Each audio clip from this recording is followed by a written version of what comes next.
El Evangelio según Juan, capítulo 14, versículo número 15. Le vamos a dar lectura en el nombre de nuestro Señor Jesucristo. Dice así: si me amáis, guardad mis mandamientos. Una vez más, si me amáis, guardad mis mandamientos. Hasta ahí, mis hermanos, vamos a orar. El retorno está muy alto.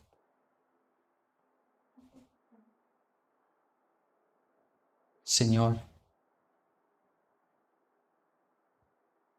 a través de su Hijo amado, Padre Santo, recurrimos a su gloriosa y majestuosa presencia. Dios eterno, vengo delante de ti con todas mis limitaciones humanas. Mas rogamos en esta hora que esas limitaciones no obstruyan su palabra. Que su palabra pueda ser transmitida con claridad. Que te hable lo que usted quiere hablar a su iglesia. Señor eterno, oramos para que usted, a través de su Espíritu Santo, por medio de su palabra, transforme vidas, transforme pensamientos, Señor, moldee mentes, moldee conductas, que su palabra produzca vida, transformación, Señor. Oramos, Dios eterno, para que Cristo sea exaltado a través de su palabra, que yo mengüe, que desaparezca, Señor, yo de este lugar, para que Cristo sea exaltado y edifique su iglesia. Y nosotros podamos responder a su palabra en adoración, exaltación, con quebrantamiento, con lloro, Señor, con arrepentimiento, Padre Santo.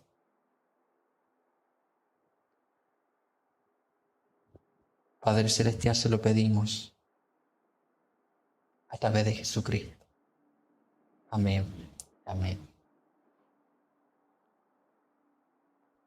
Mis hermanos, durante la semana pasada yo me encontraba junto a mi hijo y no recuerdo qué cosa vimos, que yo le hice mención sobre las Torres Gemelas.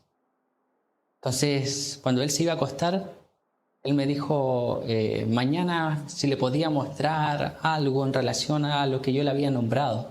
Entonces, al siguiente día nosotros vimos lo que ocurrió el 11 de septiembre del año 2001, aquel atentado donde caen esas dos torres en Estados Unidos, que impactó el mundo entero, produjo un antes y un después en aquel país.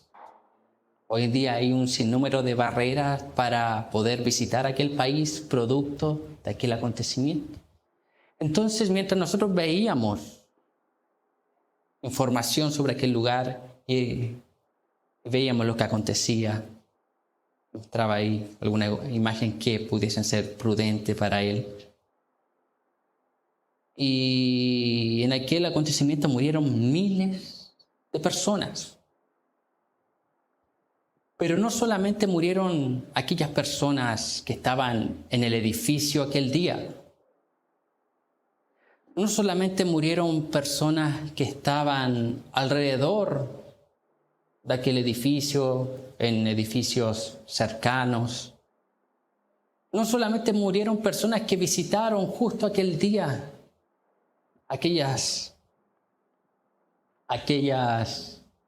cercanías, aquellas torres, sino que dentro de esas miles de visitas estaban aquellos que fueron a rescatar. Estaban policías, bomberos, personal de la salud que murieron en aquel lugar. Y muchos de ellos, me quiero enfocar aquí específicamente en los bomberos, en una historia que se cuenta también que los bomberos iban a aquel lugar mientras las torres caían. Esos bomberos le decían a las personas: huyan, huyan, sabiendo que las torres estaban cayendo. Ellos adentraban en medio de ese humo más y más y más, sabiendo que sus vidas estaban en riesgo. Pero el sentido de deber de esos bomberos, la vocación que ellos tenían, era más grande que sus propias vidas, que se introducieron dentro de aquel humo, gritándole a las personas: huyan, huyan. ¿A qué quiero llegar? Asimismo es el rol del predicador. Asimismo es el rol del pastor. Muchas veces se introduce en aquel humo para decir a su congregación: alerta, hay peligro, huyan. Y muchas veces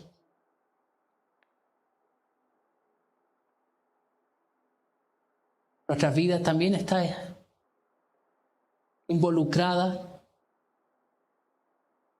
en nuestro llamado. No tal vez como los bomberos que murieron en aquel lugar, pero nuestra vida se va desgastando. Nuestro tiempo se dedica a aquello. ¿Por qué razón? Porque han recibido un llamado. Porque no se paran detrás de un púlpito por su propia fuerza o capacidades o intelecto. No se paran delante de un púlpito, detrás de un púlpito para proferir una palabra a la congregación basado en su propia autoridad, sino en una autoridad delegada del cielo. Y el apóstol Pablo dice: somos embajadores de Cristo, representamos a Cristo aquí en la tierra. Todos nosotros. Específicamente aquellos que profieren la palabra de Dios se plantan, se paran para proferir la palabra de Dios, no por su propia autoridad. ¿Usted ha visto un embajador cuando va a otro país? La autoridad que ese embajador tiene no se basa en él mismo. Es el país el que le da esa autoridad. Es el presidente el que le da esa autoridad. Asimismo nosotros, mis hermanos. Entonces estamos llamados a proferir también la palabra de Dios, lo que Dios quiere decir a su pueblo. No muchas veces lo que el pueblo quiere oír, sino lo que el pueblo necesita oír. Usted ha visto los niños muchas veces, cuando ellos a sus padres les dicen, no sé, que quieren comer, no la comida, imagínense, golosinas. Y los padres colocan límites. No. ¿Por qué? Porque ellos necesitan alimentos fuertes, necesitan nutrientes, necesitan carbohidratos, necesitan proteína, necesitan ser alimentados bien. Y muchas veces nosotros como padres le decimos: no coma tal alimento, no coma golosinas, no coma esto acá. De la misma manera, el predicador debe hacer lo mismo. No dar lo que muchas veces la gente quiere oír. Dice la Biblia que en los últimos tiempos habrá comezón por oír.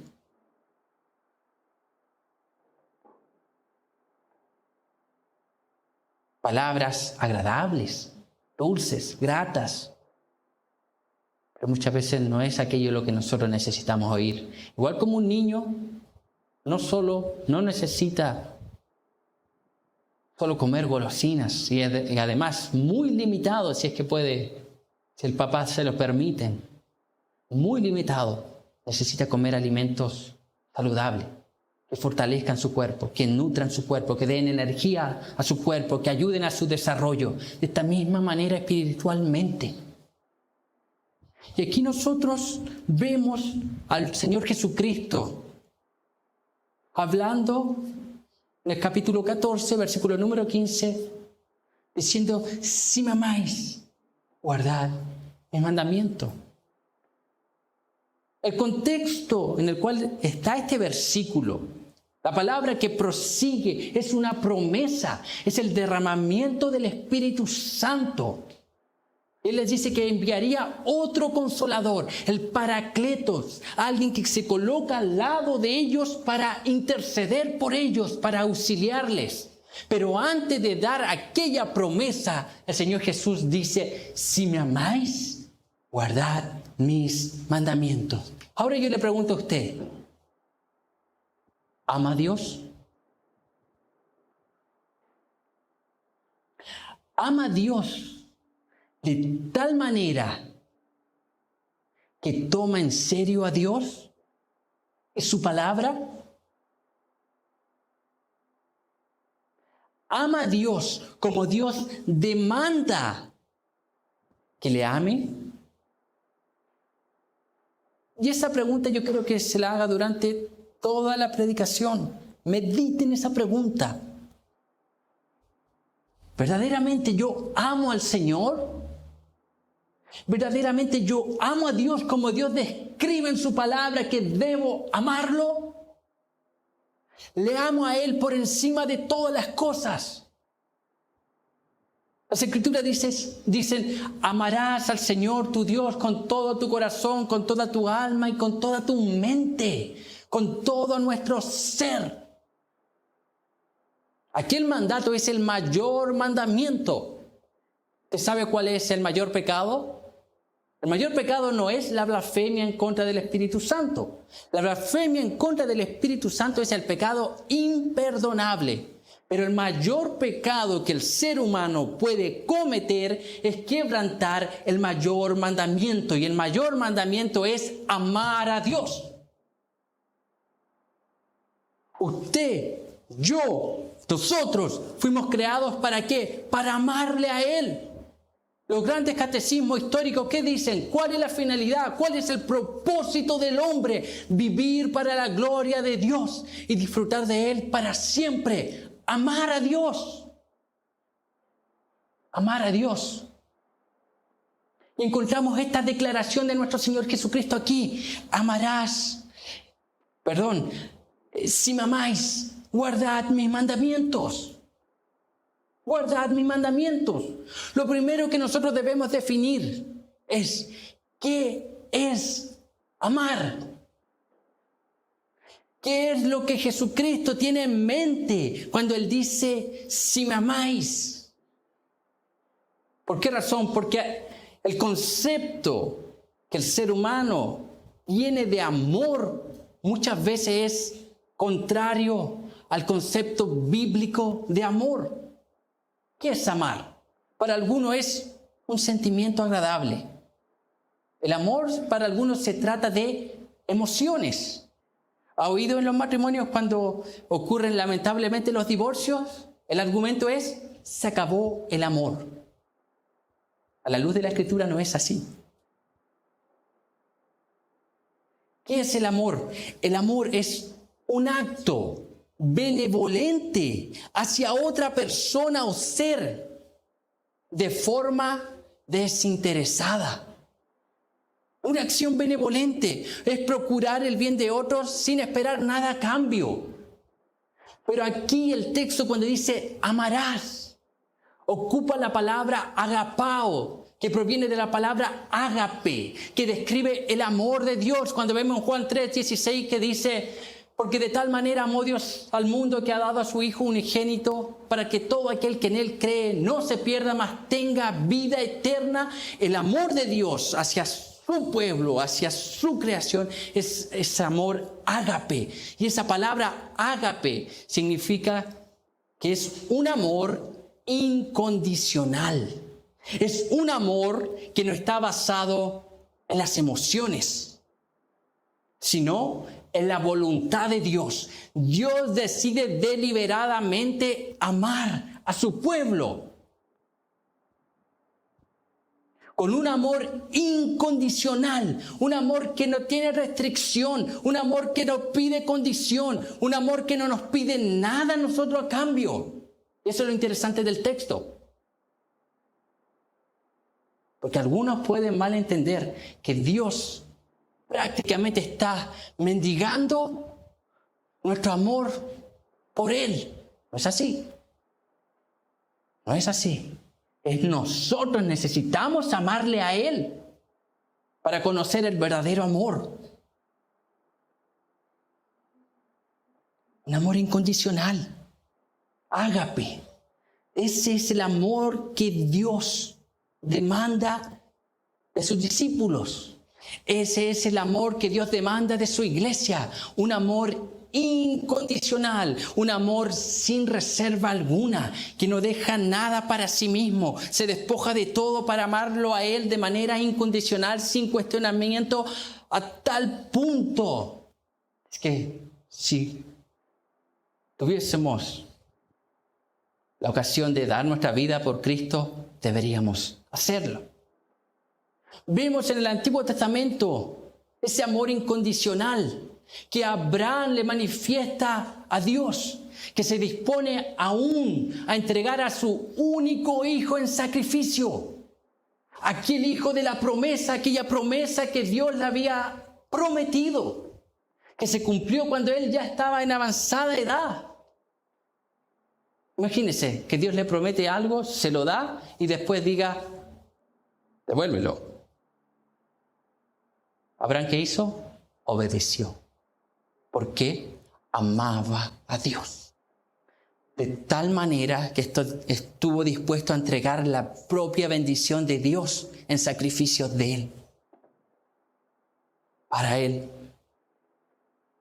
Cuando nosotros vemos, sobre todo en ese periodo del cortejo, previo al matrimonio, usted ve los sacrificios, sobre todo los hombres, los sacrificios que hacemos. Los hombres para visitar a su futura esposa no escatiman caminar kilómetros y kilómetros. No se reservan gastar dinero para llevarle un presente. No reservan nada que si salen por ahí y hace mucho frío, se sacan su chaleco, su chaqueta y se la pasan. No escatiman nada. Lo entregan todo. ¿Por qué? Aman. Aman. Y ese es el amor del cual Dios está hablando aquí.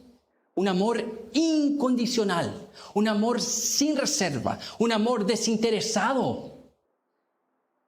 ¿No es esa mala creencia de amor que lamentablemente vemos mucho en nuestra cultura moderna dentro de la iglesia? Es que hacer esos trueques. Yo amo a Dios mientras Él me bendiga. El momento que Dios le bendice, abandona la fe. ¿Qué es eso? ¿Qué cristianismo es ese? Mientras esté la bendición, yo sirvo al Señor. No, gloria a Dios. Pero viene la adversidad, vienen las pruebas, viene la dificultad. Dios comienza a restringir ciertas cosas. Desisten. ¿Por qué? No aman. Verdaderamente no entendieron lo que era el amor. No entendieron el amor que Dios manifestó a su pueblo. Ni entendieron el amor que Dios demanda. Escuche, no solo de su pueblo, del ser humano, como imagen y semejanza de Él. De ese amor es el que el Señor Jesucristo nos está hablando aquí. Y aquí en el texto vemos una posibilidad. Dice el Señor Jesucristo, si me amáis, entonces puede que nosotros le amemos o puede también que nosotros no le amemos. Existe esa posibilidad. Esa es la idea del texto. Aquí muestra una posibilidad. Y ahora nosotros vamos a ver la manifestación de ese amor, la evidencia de ese amor. Porque el Señor pone un condicional de ese amor. Si verdaderamente me aman, es lo que el Señor Jesús está diciendo. A sus discípulos le está hablando, a aquellos que habían oído que Cristo iba a morir, que iba a padecer. Y que tal vez algunos estaban tristes, estaban emocionalmente deprimidos. Pero el Señor les dice, si me amáis, guardad mis mandamientos. Ahí está la clave. La manifestación del amor es guardar los mandamientos que Jesús le dio a su pueblo. ¿Qué es guardar? Obedecer, practicar, poner por obra lo que Cristo demanda de su pueblo. Poner por obra lo que Él demanda. Entonces, aquí no solamente importan las palabras. Aquí no solamente importa lo que las personas digan. Mire, ve ahí unos versículos anterior en el capítulo número 13 del Evangelio según Juan, versículos 36 al 38, que dice lo siguiente. Le dijo Simón Pedro, Señor, ¿a dónde vas? Jesús le respondió, a donde yo voy, no me puedes seguir ahora, mas me seguirás después. Le dijo Pedro, Señor, ¿por qué no te puedo seguir ahora? Mi vida pondré por ti. Jesús le respondió, ¿tu vida pondrás por mí? De cierto te digo, no cantará el gallo sin que me hayas negado 3 veces. Esto fue antes de la declaración que el Señor Jesús está dando aquí en el versículo 14. En el capítulo 14, versículo número 15. Si me amáis, guardad mis mandamientos. Entonces, ¿qué es lo que vemos? No basta simplemente con dar una declaración emocionalista, impulsiva, momentánea, en decir, no, yo amo a Dios. Pedro, ¿qué dijo? Señor, ¿dónde vas? Donde tú vayas, yo iré contigo. El Señor Jesús le dice, no, tú no puedes ir ahora. No puedes ir ahora. ¿Qué es lo que Pedro dice? Mi vida pondré por ti. ¿Y el Señor qué le dice? Antes que el gallo cante me negarás 3 veces. El Señor le dice, no importa lo que digas. Lo que importa verdaderamente es lo que haces. Si me amáis, guardad mis mandamientos. No importa que yo me golpee el pecho, que coloque un megáfono y diga, yo amo a Dios, y salga para afuera diciéndole a todo el mundo, yo amo a Dios. No importa nada eso si yo no vivo conforme a su palabra. Si no obedezco los principios bíblicos en cada área de mi vida para glorificarle a Él. Eso para Dios no significa nada.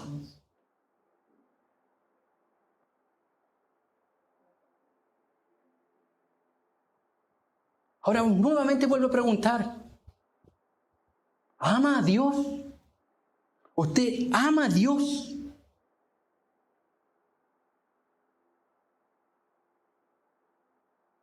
Y nótese esta palabra, porque el corazón del ser humano es duro.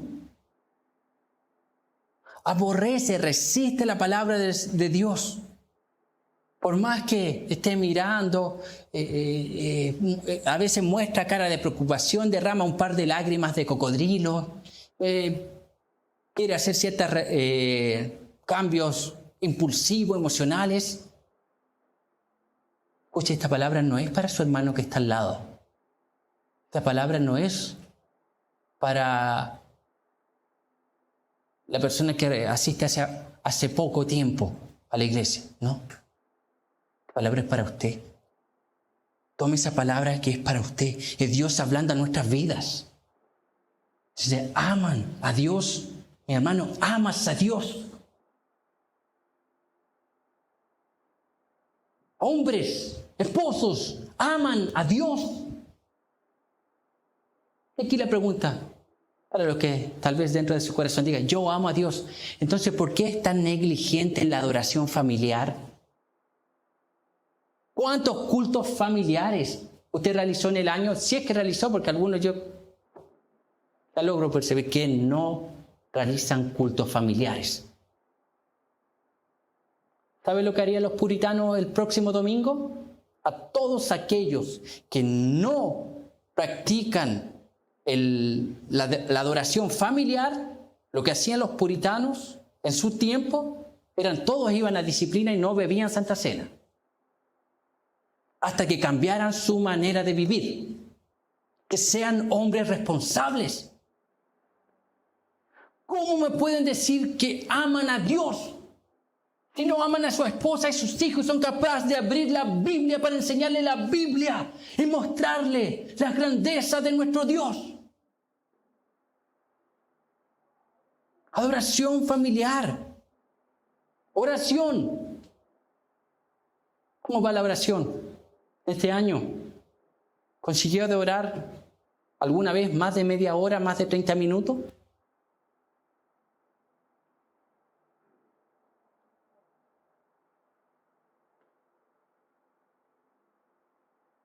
Y a veces nosotros nos preguntamos, ¿por qué será que me va tan mal? ¿Por qué será que no, como que mis planes, mis proyectos no funcionan? Porque no busca consejo delante de la presencia de Dios. Porque no pasa tiempo suficiente delante de la presencia de Dios, abriendo su corazón, mostrando su necesidad, mostrando su pecaminosidad delante del Señor y pidiendo auxilio divino. Te puede decir, es que no sé orar, es que no tengo las capacidades para enseñar la Biblia a mi familia. Santiago dice, si alguno está a falta de sabiduría, pídala. Aquí tiene cuántas personas en la iglesia que Dios ha dotado, que saben un poco más, que podrían recomendarle cómo hacer devocionales familiares, que podrían enseñarle cómo orar. Hay cuánto material. Hoy en día no hay excusa. No hay excusa, mis hermanos. La lectura bíblica, lectura y meditación bíblica. Yo no estoy hablando aquí para los que recién están asistiendo a la iglesia. Estoy hablando para aquellos que dicen que llevan 10, 20, 30 años y ni siquiera han leído una vez la escritura completa. Y nos quejamos de qué clase de cristianismo tenemos en nuestros días. Ni siquiera una vez. Mire qué vergüenza.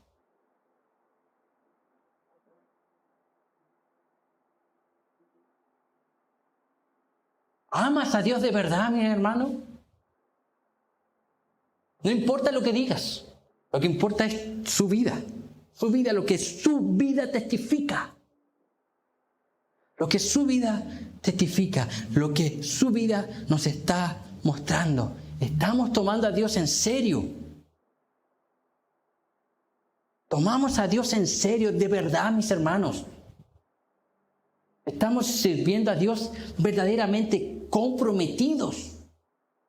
Entonces yo pregunto, ¿y por qué llega siempre a los cultos tarde? ¿Por qué cuando se predica o se canta, no canta? O se predica y cualquier ruido mira para otro lado mostrando que no está concentrado en la palabra? ¿Por qué antes de comenzar el culto ya está durmiendo? Porque cualquier cosa le distrae. Porque no toma a Dios en serio. Porque no tiene la debida reverencia en el culto. Porque no sabe que está sirviendo y adorando a un Dios que es 3 veces santo.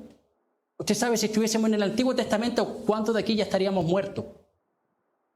¿Se acuerda de la historia de Nadab y Abiú, que fueron a ofrecer fuego extraño? Ellos fueron a ejercer un ministerio que no les había sido encomendado. Ahora ellos lo fueron a ofrecer de cualquier manera, sin reverencia, fueron a encender fuego delante de Dios. No era su ministerio, tampoco lo hicieron de la manera correcta según el contexto, y según el historiador Flavio Josefo dice que aquellos estaban embriagados, aquellos hombres, los hijos de Aarón. ¿Qué hizo Dios? Los mató al instante. Al instante. ¿Por qué? Porque no tuvieron reverencia.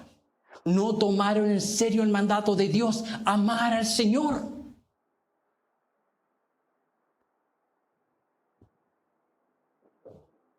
Los niños. Para algunos piensan de forma equivocada y antibíblica, no, que los niños no tienen pecado. Mentira. Los niños nacen con una naturaleza caída. Nacen. Y necesitan a Cristo. Necesitan el Salvador. Necesitan que nosotros como padres, como adultos, proyectemos una visión elevada de Dios, de seriedad, de reverencia, de autoridad. Ellos van a reflejar lo que vean en nosotros. Entonces, un niño, ¿cómo muestra que respeta por lo menos a Dios? Es cuando obedece a sus padres. Eso es lo que le agrada a Dios. Él dice, manda a los hijos que honren a sus padres. Hacen los niños de esa manera. A veces los niños no entienden que cuando los padres dicen no, generalmente es para evitar algún peligro. ¿Cierto? Para salvarlo de algún peligro, de algo malo, de algo que pueda dañarlo. Entonces que vaya a veces a caerse, fracturarse, producir algún daño. Usted sale con un niño en la calle y lo primero que hace un padre responsable intenta tomarle de la mano. ¿Por qué? Porque lo pueden atropellar. Le puede pasar un accidente. Se puede extraviar. Muchas veces nosotros como padres somos, delante de Dios nosotros y delante de nuestros hijos, somos el agente que Dios proveyó para ellos, para protegerlos. Y ese es nuestro deber. Entonces los niños deben obedecer a sus padres, porque aquellos padres les fueron dados por Dios. Y de esta misma ilustración nosotros también podemos aprender. Cuando nosotros como padres limitamos y le decimos no a nuestros hijos, generalmente un padre sabio lo hace para protegerle. Muchas veces Dios nos dice no a nosotros. ¿Por qué? Porque nos ama, nos protege. Y a veces a nosotros no nos gusta, al igual que el niño. Pero es por un bien mayor. Entonces, mis hermanos, el Señor Jesús aquí está llamándonos, diciéndonos, si ustedes verdaderamente me aman, obedezcan mi palabra. Si ustedes verdaderamente me aman, guarden mis mandamientos. ¿Cuál fue la recriminación del Señor Jesucristo cuando estuvo aquí en la tierra, en Jerusalén, hacia su pueblo? Dentro de las muchas, Él dice así, este pueblo de labios me honra, mas su corazón está lejos de mí. Que esa no sea nuestra situación, mis hermanos. Que esa no sea nuestra situación. Que nosotros podamos amar a Dios de corazón, con todo nuestro ser. Que aquello se refleje en nuestras acciones y que también lo podamos verbalizar. Que le amemos completamente, sin reserva alguna. Y aquí lo que vemos es que el amor precede a la obediencia. Aquí lo que el Señor Jesús está diciendo no es, si ustedes me aman, yo les daré, si ustedes me aman y me obedecen, yo les daré mi promesa del Espíritu Santo. No, el Señor está mostrando algo más profundo. Que no solo está Él dando un mandamiento moralmente correcto. Esto no se trata de moralidad. Esto se trata de espiritualidad. No es solo moral. El Señor Jesús muestra aquí que el amor precede a guardar sus mandamientos. Entonces, ¿cuál es la causa de guardar los mandamientos? El amor a Dios. Entonces, si yo no observo, yo no guardo los mandamientos, yo no ando bajo los principios bíblicos, yo no obedezco la palabra del Señor, yo vengo domingo tras domingo, oigo aquí, quizás veo a la iglesia como un club social y tengo algunas amistades y comparto alguna anécdota de mi vida y me voy feliz para mi casa. Si yo más no me comprometo en obedecer cada principio bíblico, entonces, ¿qué es lo que está mostrando ahí? Que verdaderamente no hay amor en mi corazón. Entonces, ¿qué necesita aquella persona? Nacer de nuevo. Nacer de nuevo, porque no es cristiana, no es creyente, no es convertido, porque el amor precede al observar los mandamientos. Ahora, puede ser que algún creyente no esté amando a Dios de manera debida, correcta, ¿sí? Y para ambos casos la solución es la misma: arrepentimiento. Arrepentimiento. Colóquese en la línea correcta. Cuando usted ve aquel libro que es conocido y que yo lo recomiendo para que lo lean, El progreso del peregrino, usted ve a cristiano que comienza su caminar hacia la ciudad celestial, pero constantemente el texto relata que el cristiano solía a desviarse del camino. Aparecía evangelista y lo devolvía al camino. Tal vez su vida esté así, tomando el camino de la legalidad, de la moralidad, del comodismo. Y esta predicación le está diciendo: vuelva al camino de amar a Dios. De eso se trata. No se trata simplemente de obedecer un par de mandamientos, no, se trata de la motivación que debemos tener para obedecer esos mandamientos. Amar a Dios, mis hermanos. Amar a Dios. Y la pregunta constante de todo este sermón: ¿ama a Dios de la manera que Dios demanda que le ame? Si Jesús viniese en el día de hoy y se sentase a su lado y le preguntase, mirándolo a los ojos, corazón descubierto, ¿me amas? ¿Cuál sería su respuesta?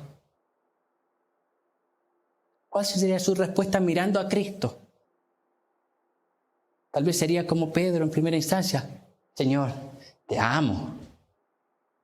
Pedro, ¿me amas? Señor, te amo. Pedro, ¿me amas? Señor, tú lo sabes.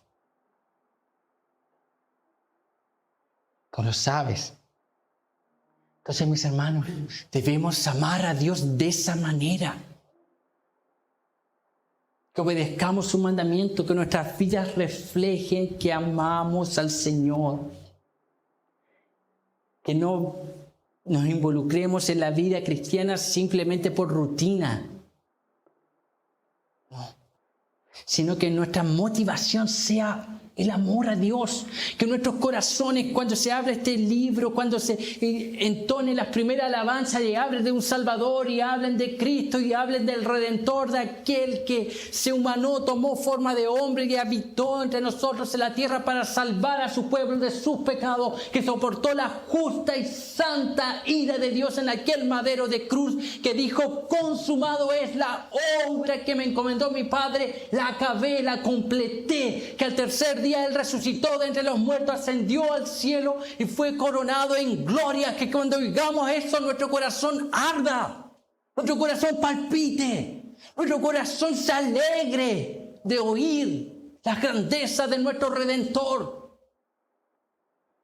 Que ocurra algo en nuestro ser, que nuestra química sea alterada en nuestro cuerpo. No vemos eso, no vemos esa pasión. Mis hermanos, ¿cuántos finales de año usted ha hecho promesa? No, este año voy a leer la Biblia completa. Este año voy a orar más. Este año voy a hacer esto. Este año voy a servir mejor. ¿Qué pasa? No pasa nada. ¿Por qué? Porque son meras ilusiones. Pasar un día a otro. No pasa nada. Lo que nosotros necesitamos no son impulsos emocionales que se queden a media, que tengan mitad de gasolina. y queden a medio camino. Lo que nosotros necesitamos son convicciones verdaderas, convicciones reales, genuinas, en creer que este libro es la palabra de Dios, inspirada por Dios, suficiente para perfeccionar al hombre para toda buena obra. Necesitamos aquello, mis hermanos, confiar en Dios de esa manera. ¿En cuántas personas, seres humanos falibles, nosotros confiamos de manera ciega? A veces usted tiene un medicamento y dice, me lo tomo porque el doctor me lo recetó. Pero cuando Dios viene y trae una palabra, cuando Dios dice no es por ese camino, cuando Dios trae un no, cuando Dios trae una exhortación, cuando Dios trae una reprensión que dice, trata de ahí de moldear la palabra, no es tan así. Intentar encontrar otra explicación. ¿Para qué? Para justificar su pecado. Nosotros somos demasiado, actuamos demasiado precipitados. ¿Para qué? Para relativizar el pecado. Que no es tan grave. El pecado en el otro es escándalo, pero el pecado en mí no es tan grave. No. Si me amáis, guardad mis mandamientos. Debemos guardar los mandamientos del Señor. ¿Verdad, mis hermanos? Debemos guardar los mandamientos del Señor. Este no es una mera charla retórica, no. Es el Señor hablando a nuestras vidas. Es el Señor viendo que algunos están al borde del abismo. Es el Señor viendo que algunos están caminando en veredas peligrosas. Es Dios viendo y advirtiendo, por ahí no es. Por ahí no. Es Dios llamando. Es Dios moldeando, es Dios dando un mensaje de alerta para nuestras vidas.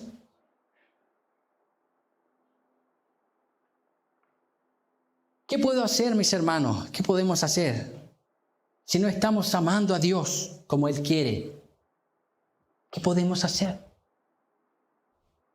Habla conmigo en Lucas capítulo número 18.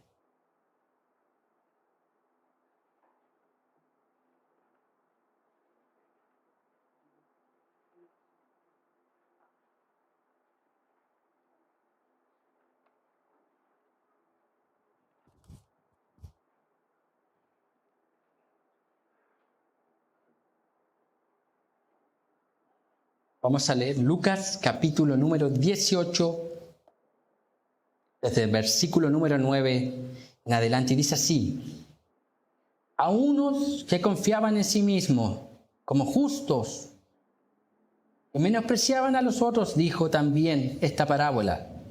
2 hombres subieron al templo a orar. Uno era fariseo y el otro publicano. El fariseo, puesto en pie, oraba consigo mismo de esta manera: Dios, te doy gracia porque no soy como los otros hombres, ladrones, injustos, adúlteros, ni aun como este publicano. Ayuno 2 veces a la semana, doy diezmos de todo lo que gano. Mas el publicano, estando lejos, no quería ni aún alzar los ojos al cielo, sino que se golpeaba el pecho diciendo: Dios, sé propicio a mí, pecador. Os digo que éste descendió a su casa justificado antes que el otro, porque cualquiera que se enaltece será humillado, y el que se humilla será enaltecido. ¿Cuál es la clave? Arrepentimiento, humildad. No es: Señor, vengo aquí con todo lo que yo he hecho, con mis 10, 20, 30, 50 años en la iglesia. No, Señor, estoy aquí con un corazón quebrantado, como leía el hermano Juan Elías al principio. Con un corazón contrito y humillado. Un corazón sencillo. Un corazón sin argumentos, Señor. Un corazón que dice: Dios, veo mi miserable condición. Un corazón que dice: Dios, necesito amarte. Dios, ayúdame a amarte como tú quieres que te ame. Ayúdame, Señor, a amarte con todo mi corazón, con toda mi alma, con toda mi mente, con todas mis fuerzas, con todo mi ser de manera integral. Que cada partícula, que cada molécula de mi cuerpo te adore, te exalte, que anhele a Cristo con toda mi fuerza, mi intelecto, mis emociones, mi voluntad subjugada todas al señorío de Cristo. Oh Dios, te ruego, Señor, y no saldré de este lugar, no saldré del cuarto de la oración hasta que tú derrames ese amor en mi corazón y que logre amarte. De esta manera, mis hermanos, necesitamos reavivar la llama del amor en nuestras vidas. Necesitamos reavivarla. Mis hermanos, nosotros tenemos este libro aquí. Cuando hablaba de la lectura y meditación bíblica, obedecer los mandamientos. Tenemos este libro aquí. Muchas veces está ahí, lleno de polvo, cerrado, y no lo leemos. Este libro para llegar aquí hoy. Hubieron cuántos hombres que dieron la vida para que nosotros tengamos este libro aquí. John Hus, un pre-reformador, murió quemado en la hoguera por causa de este libro. Martín Lutero, por traducir la Biblia al alemán, una de las causas, comulgado de la iglesia. Y no solamente eran excomulgados, perseguidos, asesinados. William Tyndale, que tradujo la Biblia al inglés, el Nuevo Testamento, murió por esto. Mis hermanos, al otro lado del mundo, países comunistas, musulmanes, donde la Biblia tiene que entrar con portada y las primeras páginas del Corán, donde tener un versículo bíblico es una perla preciosa para aquellos hermanos.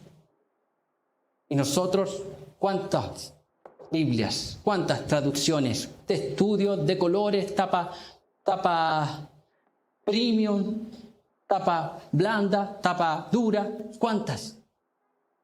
Y no leemos. Un misionero en una ocasión